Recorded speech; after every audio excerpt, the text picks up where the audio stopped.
All right. Should be going live. So starting. All right. I think we are live. Are we live? Uh, yeah, looks like it. All right. Still just says starting, but I think we're good. All right. Well, good morning, everybody. Welcome to episode 6 of Positive Outlook. We're switching up a little bit. We are live today. So you kind of get to see us work in action. It's kind of exciting. So I'm Gabe, I'm Caleb. and thanks for listening. So we'll get right into it. Today, what is the topic of discussion, Caleb? Today we're talking about the long-term effects of instant gratification. Yes, we are. So kind of a brief rundown on instant gratification. I know it's something we talk a lot about on here. So it's kind of a moot point, but if you want to kind of break it down for us and tell us what it means to you, that'd be awesome. Yeah, for sure. So it's doing something right now that makes you feel good. It's not necessarily something that is healthy. It is not necessarily something that is good for you, dependent on what it is. But 90% of the time, it's just something to make you feel good in the moment. Yeah. So kind of like a couple examples is like if you're on a diet but you really want to just indulge in some food to kind of have that rush of dopamine or that rush of feel good, and so you kind of like break into some cake or like eat a donut or something. Or when it's your alarm's going off in the morning and you press that snooze button, it's like those are the kind of things that give you the instant gratification. Um, and so now Caleb and I, we were doing a little bit of research before the episode today, and we were reading this article, um, and it was a really good article. Author is Austin Perlmutter, so just a little shout out there. But pretty much, he said in summary, over reliance on instant gratification behaviors can create problems by changing our brains, distracting us from more meaningful pursuits, and leading to destructive financial, social, and health outcomes. So to kind of break that down, is people kind of get distracted by that short term excitement, that rush of happy. You can see it a lot with like gambling and that kind of stuff.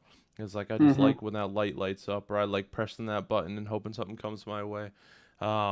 That you kind of lose sight of that the purposeful journey, and so that I don't know. It's a little bit scary, like thinking of it that way, because it's how easily can you be distracted.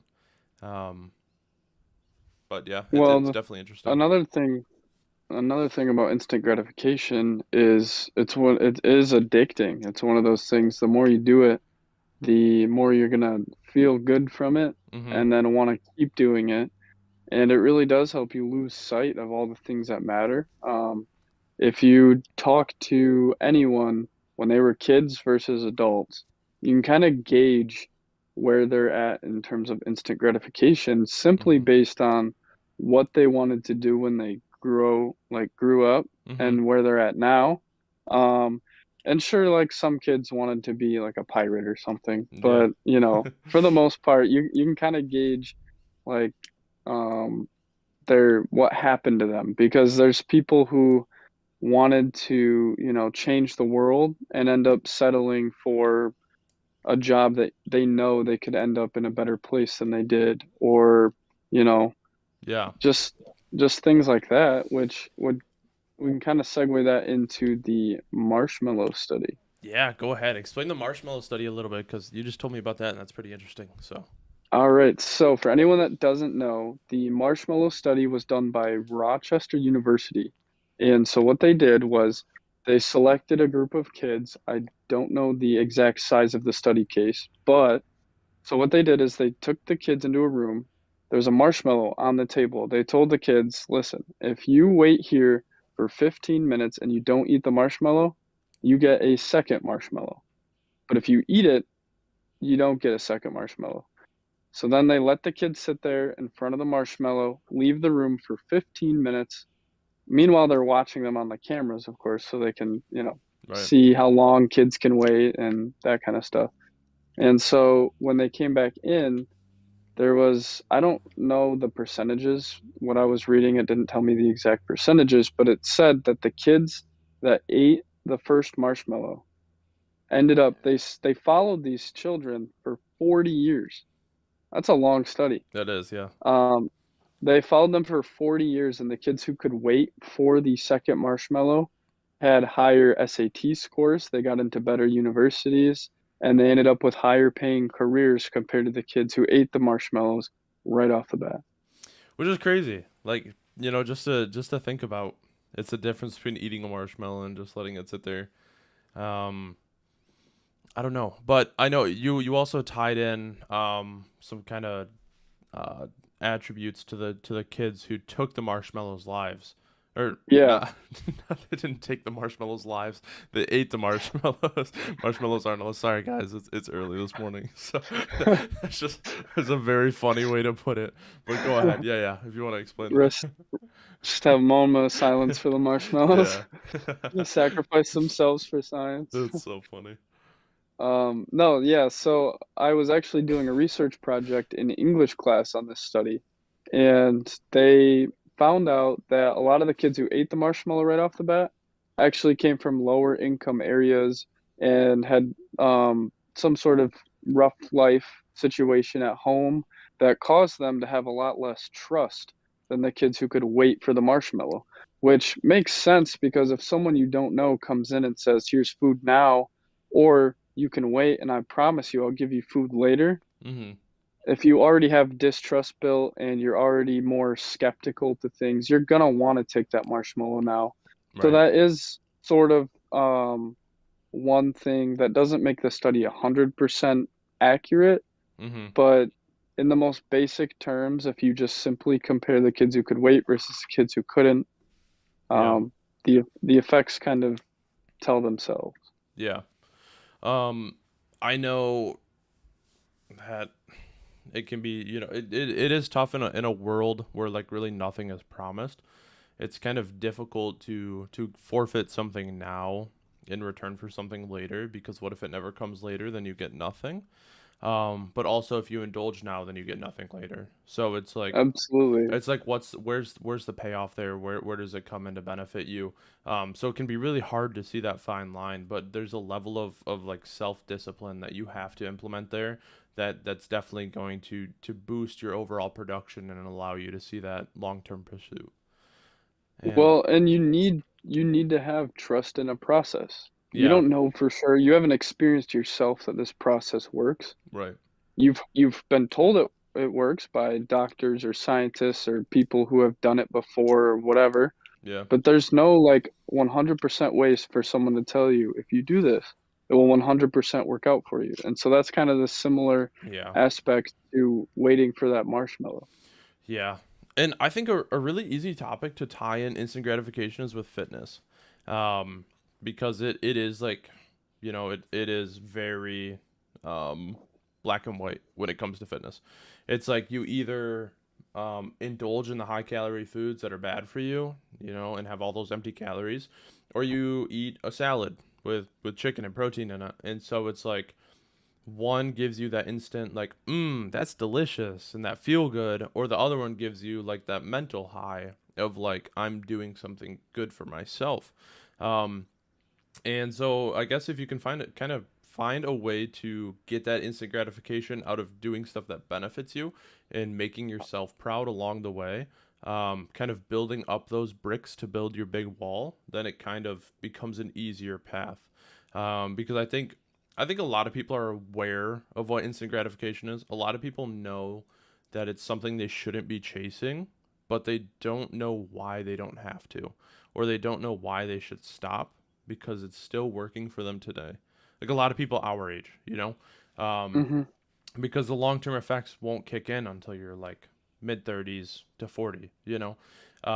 So it's really important now to kind of instill those habits so you don't have to do it 10 years down the road when you have kids, and you can kind of like pass that instant gratification trait along to them. So I guess tying into the next topic is kind of some ways that you would preach to kind of stop chasing that instant gratification. So one, when you were talking there, kind of like reminded me, for our listeners and viewers that wouldn't know this, because I think it's only been mentioned in like a single episode, Mm-hmm. but the compound effect, you want Yeah. to talk about that a little bit? I feel like that's a great way Yeah. to, So The compound effect is awesome. It's my favorite way to really kind of take a perspective on the long-term effects of everything. So Darren Hardy is the author of the book. There's a book called The Compound Effect. And the compound effect really teaches about instilling that long-term pursuit over the instant gratification. And so basically, what it entails is if Caleb has two options in front of him, pizza or a salad, and if he eats the pizza, then he immediately becomes obese. He immediately gets heart disease, diabetes, all of the bad attributes that come with that bad food. If he immediately gets those as soon as he takes a bite, opposed to like the stretch over the next 10 to 15 years, that really puts into perspective of what are you going to eat. Now, if you eat the salad, then you lose all your body fat and your cholesterol levels drop and your blood pressure drops and everything about you becomes healthier. Same thing when it comes to choosing like a beverage. Like if you choose a soda, you know, your blood pressure is going to rise. You're going to get diabetes. Or if you go with the water, then you become, you know, your skin becomes clear and you're hydrated and you have more energy.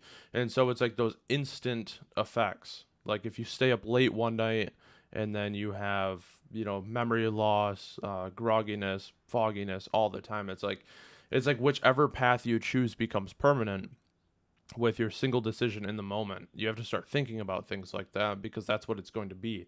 If you create those habits that, okay, I'll just eat one slice of pizza, it's okay, and you do that every day for the next 15 years, imagine the effects of that, you know? So, the Compound Effect is an awesome book if you guys ever get around to reading it. It's incredible. Absolutely. Yeah. I think that is a very good way to keep yourself away from any sort of instant gratification. Yeah. Um, it's like people who are on the fence about literally anything, if you Mhm. start thinking about that kind of stuff, you can almost scare yourself away from Uh-huh. doing Yeah. any of it. And it is funny because like when we talk about it, it's like you think about it and you're like it's not that deep. Like it's not that, you know, I'll just eat pizza tonight and then I'll eat a salad tomorrow, you know? It's not going to be that whole. But I think it's fun to make it that dramatic. I was hanging out with Zach and Josh yesterday and we went to Burger King and like Ryan and I are on no fast food diet right now. So we went out to Burger King. They were hungry. And so they stopped and I went in with them just to, you know, hang out. And I'm looking at the menu and I'm like, "Oh my gosh, a Whopper looks delicious right now." And I'm just looking at it. I look over at Josh and I was like, "Those who chase instant gratification endure long-term pain." And I was like, "Can I just get a cup for water?" And then walked away. And I was like, it's just fun to like have that dramatic line of like it's my personality trait at this point. Cuz it is like kind of something to make fun of like if someone's that serious about it, but at the same Hmm. time like it's you have to make it enjoyable, you know? Like if you're going to be dramatic about it, be dramatic about it. And I think there's Definitely. a level of joy in that. And that's another way to help yourself stay away from instant gratification is simply enjoy the process. Yeah. Usually when you have long-term goals or ideas of where you want to be in mind, you know the outline of a path. Mhm. And it's a long path 90% of the time. Very few times is it something that you can do quickly, overnight, couple days, and boom, it's there. So you have to find ways to enjoy the process. Now, when our last episode, when we were talking about how to be a winner, we were talking about challenging each other, challenging ourselves. That is one way that I find is super easy to enjoy the process, Mhm. is simply the challenge, self-setting those little challenges, because, it does become better. It's like, if you and I right now started a contest, who's going to eat fast food first next? It would be Yeah. more fun than just sitting here trying to keep ourselves away from that sort of instant Yeah. gratification. Yeah, it's fun to kind of duo up and have like a buddy system. Have Mm-hmm. have someone else that can hold you accountable and see it more so as like a challenge or like proving grounds opposed to something that you're making yourself do. Like see it Definitely. see it as something that's like I'm going to make myself proud by doing this. Not Yep. as like, oh, you know, I'm gonna have to do this because I want to get healthier.